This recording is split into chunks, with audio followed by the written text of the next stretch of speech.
for some of you, it's time for you to look at expanding growth in your business. That means getting into a retailer chain like a CVS, or maybe some of you are just starting out and you're thinking about, those grand aspirations of how do I get my product into these bigger distribution channels like a CVS. So we're going to tackle that. And in particular, there's a program that CVS has. It's called Test to be Trusted. And I really want to dive into these requirements for you today to give you a sense of the real costs that it takes to get your product into this type of chain. It's very expensive and there are a number of risks that I want you to be aware of. So let's tackle that right now. So if this is your first time here, my name is Brian. Good to meet you.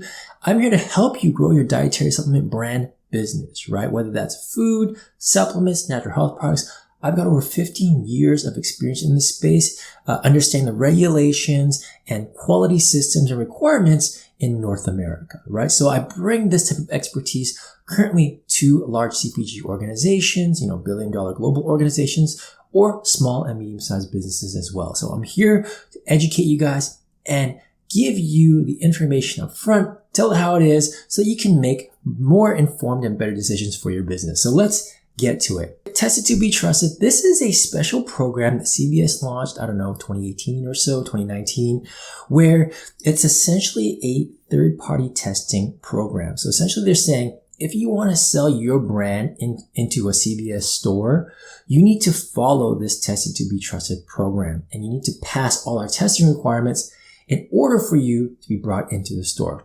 And if you don't pass, you're out. Even if there were commitments made that they were going to sell your product. There are a lot of costs tied to this and risks as a result.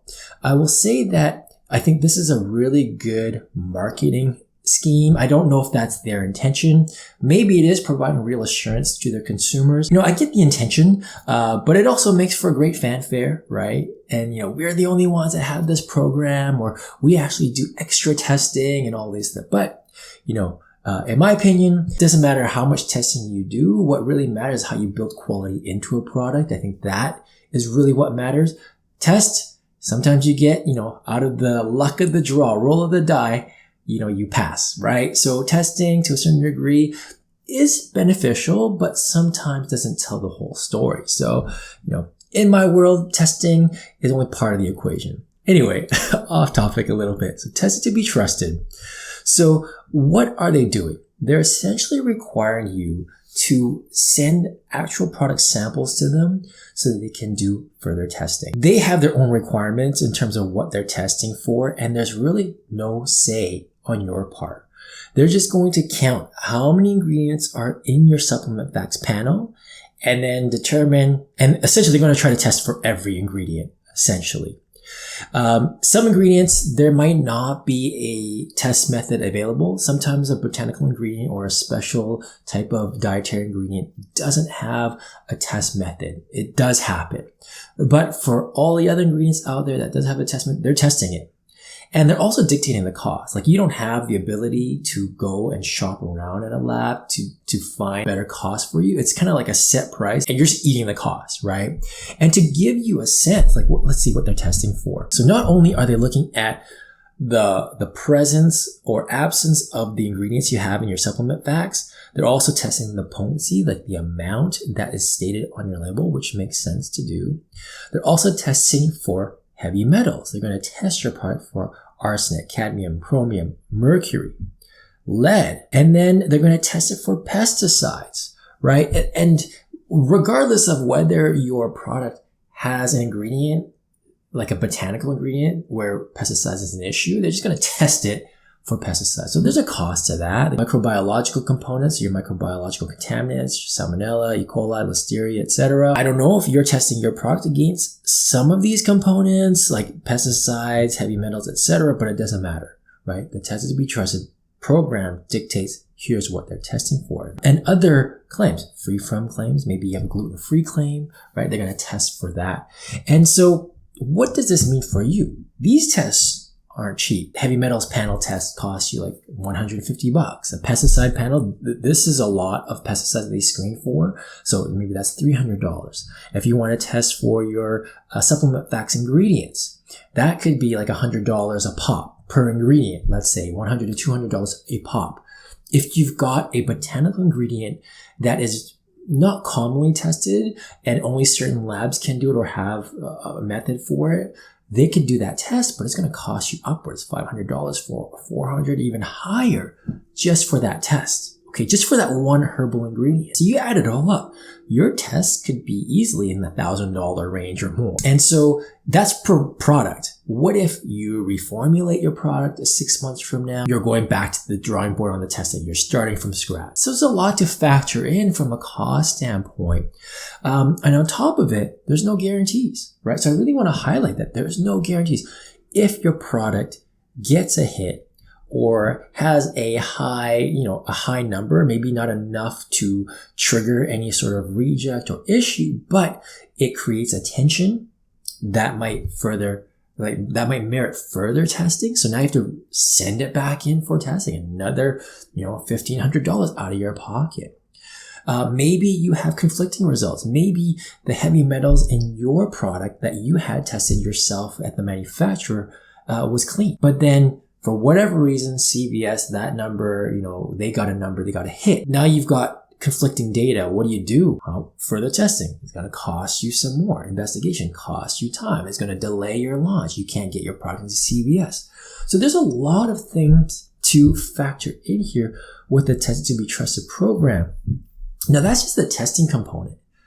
Tested to be Trusted also looks at your documentation, right? They're going to look at your manufacturer's batch production records, right? Which some manufacturers you have might not want to give this information, or they might not produce this information, or maybe you haven't vetted your supplier and they're not even doing it right.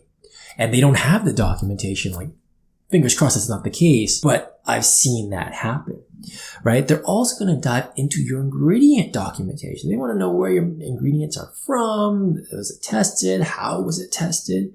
Right? So you have to pull this information from your supplier some more. They're diving into confidential information, and you're kind of at the mercy of whether or not your manufacturer is even going to give this information to you. CVS understands the confidential nature of it all, but they're still asking for it. And then the other thing that they're asking for is shelf life data, right? We all know our products have to have a shelf life. Well, when it comes to dietary supplements, you don't technically have to have one, but the vast majority of products out there have one. And if you do have one, you're going to have to prove how you came to that shelf life. If you say your product has 2 years shelf life, well, what's the data that you have to prove that that is true? And so they're going to look at that data. If you don't have it, now you have to go get it. What does that mean? That means finding a lab, testing your products across multiple time points to prove that it's stable over 24 months, right? And then you're testing for what? Your potency, the ingredients again, maybe your microbiological contaminants. That protocol itself, $3,000, $4,000, plus the Tested to be Trusted, plus whatever your regular costs are for your own products. And then you throw in the risks, like I said, of what if you get results that you don't like? What if you get conflicting results? And so there's no guarantee. Just because you got into this Tested to be Trusted doesn't mean that they're going to help you get your product into CVS. It's more like, if you don't pass this gatekeeping function, you're out of the discussion. And you've poured all this money. You could pour easily $10,000, $20,000 if you got a line of products. This is the big thing when trying to get your product into a retail chain such as a CVS. And a lot of the times people think, right, business people, entrepreneurs think that their contract manufacturers will be there to support them, their raw material suppliers will be there to support them. No, the contract manufacturer wants to protect their information. They don't want to reveal who their ingredient suppliers are. They don't want to reveal who their ingredient manufacturers are. The documents that they have is confidential, and they're watching out for their interests, right? Whereas you need someone to watch for your interests. And this is where I work with a lot of clients, where we try to build these expectations up front with the manufacturer, right? When they see that you have your own quality representative, your own compliance representative, they treat you more seriously, right? They know that, okay, we can't mess around with you. Compliance representative of yours is going to watch out for these things. They're going to go check in on your supplier. They're going to make sure you've got the right contracts in place. They're going to make sure that they're properly testing your product so that, when you see a tested to be trusted program, there's nothing to shy away from. Your products are going to be fine. And if not, you're going to have all the data to substantiate your situation and your results. Let's say you had an issue with regards to tested to be trusted, or you were given the guidance, the policy, the requirements on tested to be trusted. And there's a lot of technical jargon on there that the layperson won't understand.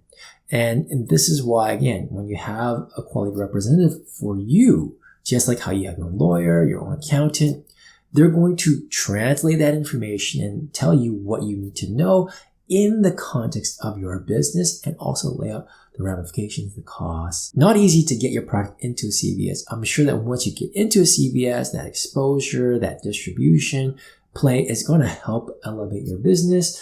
But I really want to highlight this gatekeeping function for tested to be trusted. And I'm sure that other retailers are building their own programs similar to this, right? The last thing I want to cover is why? Why do they have these programs? From a marketing play, from a narrative play, it's that extra layer of protection, right? They're saying, hey, we're testing your product to show our consumers that we're putting quality check in. Really, your product should already be compliant coming out of the manufacturer. Why do you need this third-party testing? Technically, you shouldn't if you're following all the regulations. Unfortunately, there are a lot of bad players in the dietary supplement market, and they're skipping a lot of these testings. And you got a lot of bad contract manufacturers out there who are skipping these steps, and they're not telling their clients, right? Because their clients don't know any better. As a result, this tested to be trusted program does catch some things. I don't know if it actually rectifies anything. Usually if there's a problem, that brand just walks away. They don't necessarily fix the problem, right? They're just going to walk away from it. Very rare will they actually fix it